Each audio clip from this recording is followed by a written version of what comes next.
দূরে ইন্ডিয়ানরা ভয় পেয়ে ঢাকা চলে গেছে। আর ব্রাজিলরা পালাইতে বাড়ির দিকে।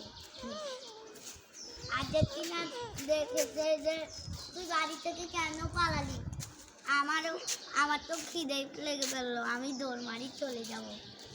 ও তাহলে তো একাই কথা, আমি তোকে দেখলে অবশ্যই